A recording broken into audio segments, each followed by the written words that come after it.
بسم اللہ الرحمن الرحیم۔ السلام علیکم ورحمۃ اللہ وبرکاتہ۔ نیاز بالم آفیشیل پر نیاز بالم حاضر ہے پروگرام لے کے۔ بی بی جی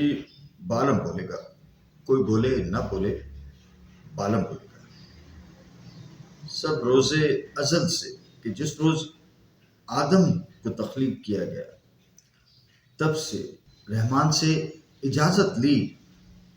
شیطان نے کہ میں تیرے بندوں پہ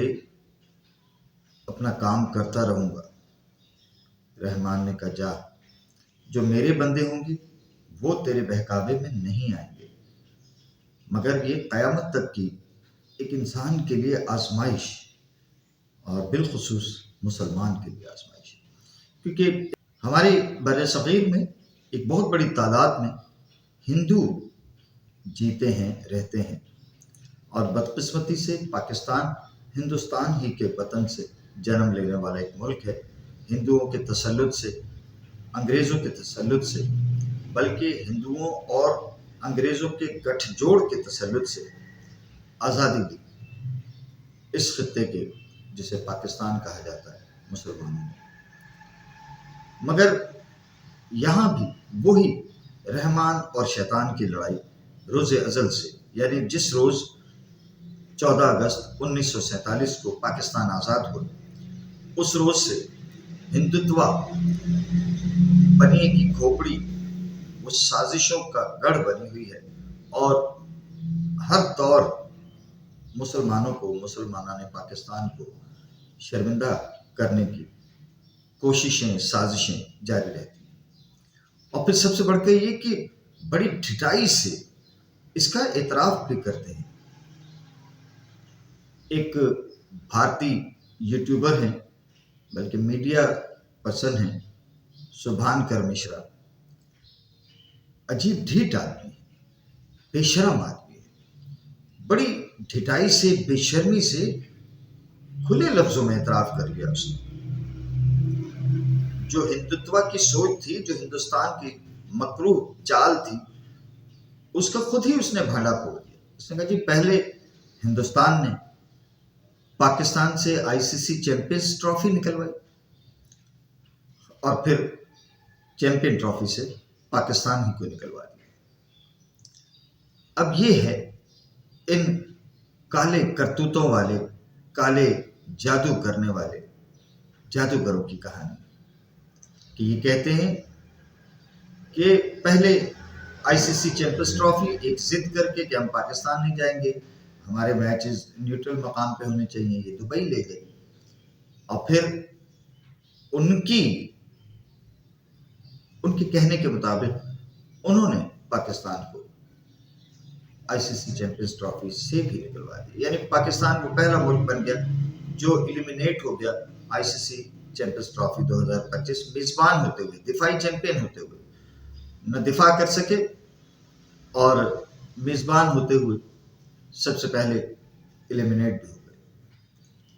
غالباً ایلیمینیٹ تو بنگلہ دیش کی ٹیم بھی ہو گئی، کہ پہلے وہ انڈیا سے ہارے اور پھر نیوزی لینڈ سے بھی ہارے، دونوں برادر، بلکہ برادر کیا کہیں، دونوں برادر، دونوں بھائی۔ کسی وقت جب پاکستان 14 اگست 1947 کو معرض وجود میں آیا تھا تو یہ مشرقی پاکستان کہلاتے تھے، جو آج بنگلہ دیش ہے، اور یہ مغربی پاکستان تھا جہاں ہم رہتے ہیں، اور جو اب پاکستان ہے، کل پاکستان ہے، مکمل پاکستان ہے۔ تو یہ دونوں برادر ہی تھے نا۔ ایک پہلی چال تو انہوں نے ہندوستان بنیے کی کھوپڑی میں یہ چلی کہ بنگالیوں کو بنگلہ دیش کر دیا، اور ایک بھائی کو دوسرے بھائی سے جدا کیا، اور اب آج شاید وہ یہ بھی کہہ گزریں گے، یا کہہ گزرے ہوں گے، میری نظر سے نہیں گزرا ہوگا ان کا ولاگ، کہ جی دونوں پاکستان، موجودہ پاکستان، سابقہ پاکستان، دونوں کو ہندوستان نے نکال باہر کیا۔ لیکن ایک سن لیجئے جناب، ایک بات سن لیجئے، سبحان مشرا اینڈ تمام وہ بھینس کی آنکھ، تمام لوگ آپ سن لیجئے، کہ جو دوسروں کے لیے گڑھا کھودتے ہیں خود گرتے ہیں، فائنل تو نہیں لے کے جاتے آپ، فائنل اس دفعہ نیوزی لینڈ لے کے جائے گا انشاءاللہ تعالی۔ ہندوستان کے مکروہ چال بازوں کی باتیں کرنے کے بعد اب میں تھوڑا سا اپنے بھائی بندوں کی طرف آتا ہوں۔ اس وقت قومی میڈیا پر بیٹھ کر تمام ہمارے ایکس کرکٹرز، کیا محمد یوسف، کیا شعیب ملک، کیا محمد حفیظ، کیا وسیم اکرم، کیا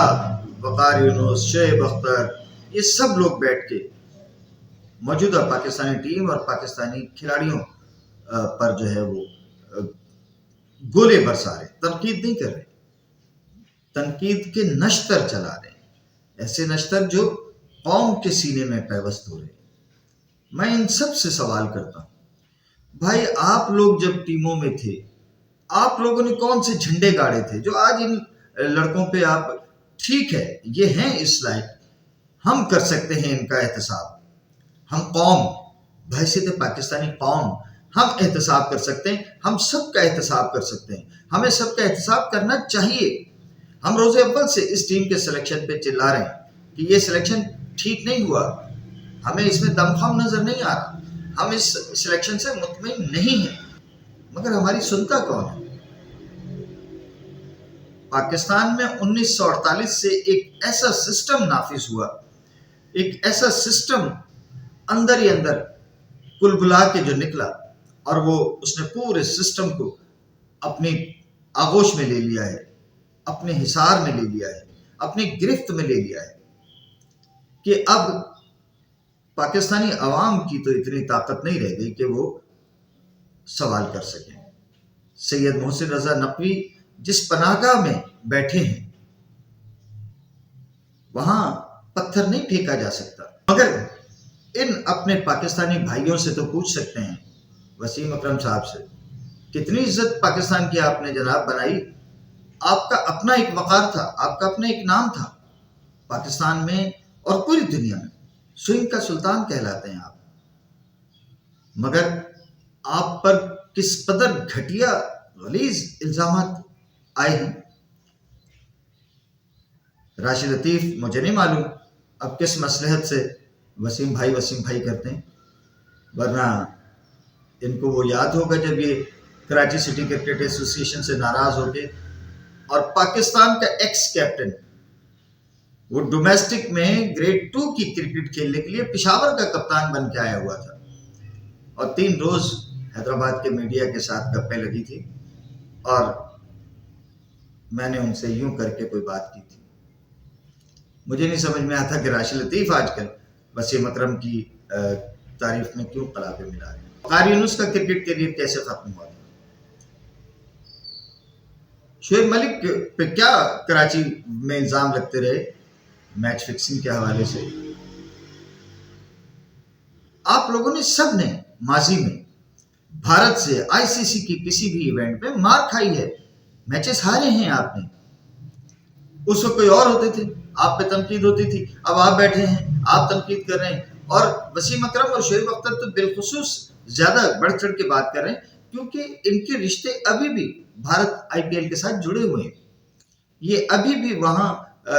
اپنی دوستیاں اور اپنی سیٹنگ جو ہے اس کو بچانا چاہتے ہیں، اس لیے یہ اس طرح کی سخت تنقید کر رہے ہیں پاکستانی ٹیم پہ۔ مگر جو ہم ہیں جنہیں کسی 1 پیسے کا کوئی فائدہ نہیں ہے اور صرف حب وطن میں بات کرتے ہیں، ہم پوچھ سکتے ہیں کہ بتائیے محمد رضوان صاحب، آپ نے جو گڑھا بابر اعظم کے لیے کھودا تھا آج اس میں آپ خود گر گئے، پورا ٹولہ بنا کے، پورا ایک گروپ بنا کے، اور میں پھر آج یہ بات کہہ رہا ہوں کہ دیکھیے پاکستان کی کرکٹ کو ریوائول کی ضرورت ہے، یا T20 کرکٹ میں پھر کہتا ہوں پوری ٹیم پشتونوں کی بنا دیجیے، کوئی ایک لڑکا غیر پشتون نہیں ہونا چاہیے، کیونکہ وہ ایک مار دھاڑ کی کرکٹ ہے، اس میں عقل کی ضرورت نہیں ہے، بس ہٹیں مارنی ہیں، تیز بالیں کرنی ہیں، اور اندھا دھند کرکٹ ہے، سارے پشتون لڑکے ڈال دیں اس میں، کوئی ایک لڑکا پشتون میرے پاکستانی بھائی ہیں، مجھے عزت ہے، مگر ہر کسی کا ایک مزاج ہوتا ہے، اس کی صلاحیتوں کا ایک معیار ہوتا ہے، تو جو پشتون ہیں، جارے ہیں، غسیلے ہیں، ان کو اس کرکٹ میں ڈالیے، T20 میں ڈالیے، T10 میں ڈالیے، لیکن 50 اوورز کی کرکٹ یہ ٹھہر کے سمجھ بوجھ کے ساتھ کھیلنے کی کرکٹ ہے، ٹیسٹ کرکٹ۔ ان دونوں کے لیے پاکستان کی ٹیم بنائیے بھائی، پاکستان کی ٹیم بنائیے۔ اس کرکٹ کے لیے بابر اعظم، سعود شکیل اور اس طرح کے بیٹسمین، عبداللہ شفیق، ایسے بیٹسمین تلاش کے لائیے۔ اس میں نہیں چلیں گے میرے بھائی، اس میں پشتون بھائی نہیں چلیں گے۔ ابھی بھی آپ کے پاس اس وقت، یعنی میں حیران ہوں کہ پاکستان کی کرکٹ میں محمد رضوان کے بعد میں پھر محمد حارث کا نام لیا جاتا ہے، پھر محمد حارث کے بعد میں حسیب اللہ کا نام لیا جاتا ہے۔ تو بھائی کبھی پاکستان کی کراچی کو کرکٹ کی نرسری کہا جاتا تھا، کہاں گئی یہ نرسری؟ اجڑ گئی، اجاڑ دی گئی، ختم ہو گئی۔ لاہور سے بڑے بڑے عالیشان کرکٹرز آئے، کیا ہوا؟ اب تو لاہور میں گزشتہ کوئی 10-12 سال سے ہوں، مجھے تو یہاں کوئی کلب کرکٹ ہی نظر نہیں آتی، گراؤنڈ سے ناپید ہوتے جا رہے ہیں۔ چند ایک اکیڈمیاں ہیں جہاں کوئی سرکرے لگے ہوئے ہیں اور وہاں بچے اچھی خاصی تعداد میں آ رہے ہیں، مگر پاکستان کو اپنا خود سے سوچ بچار کرنی پڑے گی، اور سب سے پہلے تو یہ کہ اسے سیاسی امبریلا کے نیچے سے نکالنا پڑے گا۔ یہ جو سیاسی طور پہ کہ وزیر اعظم آ گئے، انہوں نے نامزد کر دیا فلاں کو اور فلاں کو، سب سے پہلے تو یہ جو سیاسی چھتری ہے اس کو ہٹانا پڑے گا۔ پاکستان کی کرکٹ میں سے سیاست کو نکالنا پڑے گا، تعصب کو نکالنا پڑے گا۔